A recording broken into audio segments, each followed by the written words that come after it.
വാഹനാപകടത്തിൽ പരിക്കേറ്റ യുവാവിന് ചികിത്സ നിഷേധിച്ചതോടൊപ്പം പണം വാങ്ങിയെടുത്തതായി പരാതി. ഇടുക്കി മെഡിക്കൽ കോളേജിലാണ് സംഭവം. ഈ മാസം 4-നാണ് പാറേമാവ് പടിക്കൽ സുഹൈൻ എന്ന യുവാവിന് അപകടത്തിൽ പരിക്കേറ്റത്. ഉടൻ തന്നെ ഇടുക്കി മെഡിക്കൽ കോളേജിൽ എത്തിച്ചുവെങ്കിലും ആശുപത്രി അധികൃതരുടെ ഭാഗത്തു നിന്നും ചികിത്സ നിഷേധിച്ചുൾപ്പെടെയുള്ള ഗുരുതര ആരോപണങ്ങളാണ് ഉയരുന്നത്. ഇടുക്കി മെഡിക്കൽ കോളേജ് ആശുപത്രിയുടെ ഭാഗത്തു നിന്നും ഗുരുതരമായ വീഴ്ചയാണ് ഓരോ ദിവസവും പുറത്തുവരുന്നത്. ചികിത്സ നിഷേധിച്ചതിനൊപ്പം ധിക്കാര നടപടിയാണ് ജീവനക്കാരുടെ ഭാഗത്തു നിന്നും ഉണ്ടാകുന്നത്.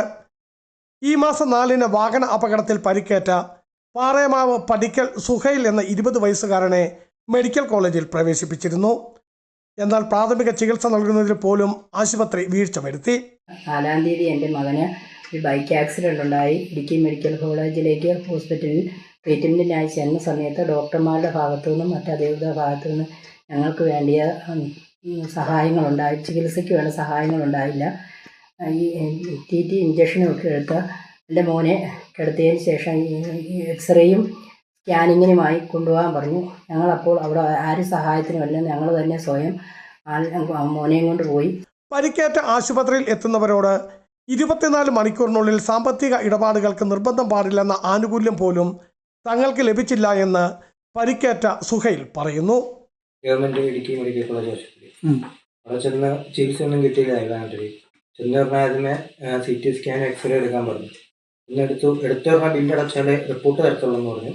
അപ്പോൾ അതിനെപ്പറ്റി ഒരു നിയമവശം പറഞ്ഞായിരുന്നു. 48 മണിക്കൂറിനുള്ളിൽ ഈ ആക്സിഡൻറ്റ് ഉണ്ടായിരുന്ന എല്ലാം ഫ്രീ ആയിരിക്കും, ഉടനെ ബില്ലടയ്ക്കേണ്ട കാര്യമില്ല. അത് അവർക്ക് പറഞ്ഞ ഇഷ്ടമില്ല. ഇതെന്ന് ഡോക്ടറോട് പറയാൻ പറഞ്ഞു. അത് ഡോക്ടറോട് പറഞ്ഞു. പിന്നെ അവിടെ ചെന്ന് 1-1.5 മണിക്കൂറോളം വെറുതെ ഇരുന്നായിരുന്നു. ക്ലീൻ ചെയ്ത് തന്നില്ല. ചെന്ന് പറഞ്ഞാൽ ഒരു TT എടുക്കുക ചെയ്തേ. ക്ലീൻ ചെയ്യാൻ കുറേ നേരം വൈകി. പിന്നെ അത് പറഞ്ഞപ്പം അതും അവർക്ക് ഇഷ്ടപ്പെട്ടില്ല. അവർ പറഞ്ഞു ഇവിടെ ഇങ്ങനെ സൗകര്യമുള്ളൂ, വേണ്ട ആൾക്കാരില്ല, അങ്ങനെയാണെന്ന് പറഞ്ഞ് പ്രൈവറ്റ് ആശുപത്രിയിലേക്ക് ചെല്ലാൻ പറഞ്ഞു. 2500 രൂപ ഇവരിൽ നിന്നും വാങ്ങിയതായും പരാതിയിൽ പറയുന്നുണ്ട്. സംഭവത്തിൽ ഉദ്യോഗസ്ഥർക്കെതിരെ നടപടി സ്വീകരിക്കണമെന്ന് ആവശ്യപ്പെട്ടുകൊണ്ട് വിവിധ മനുഷ്യാവകാശ സംഘടനകൾ സമരത്തിന് ഒരുങ്ങുകയാണ്. ബിജു വൈശൻ പറമ്പിൽ, ഇടുക്കി വിഷൻ ന്യൂസ്, ഇടുക്കി.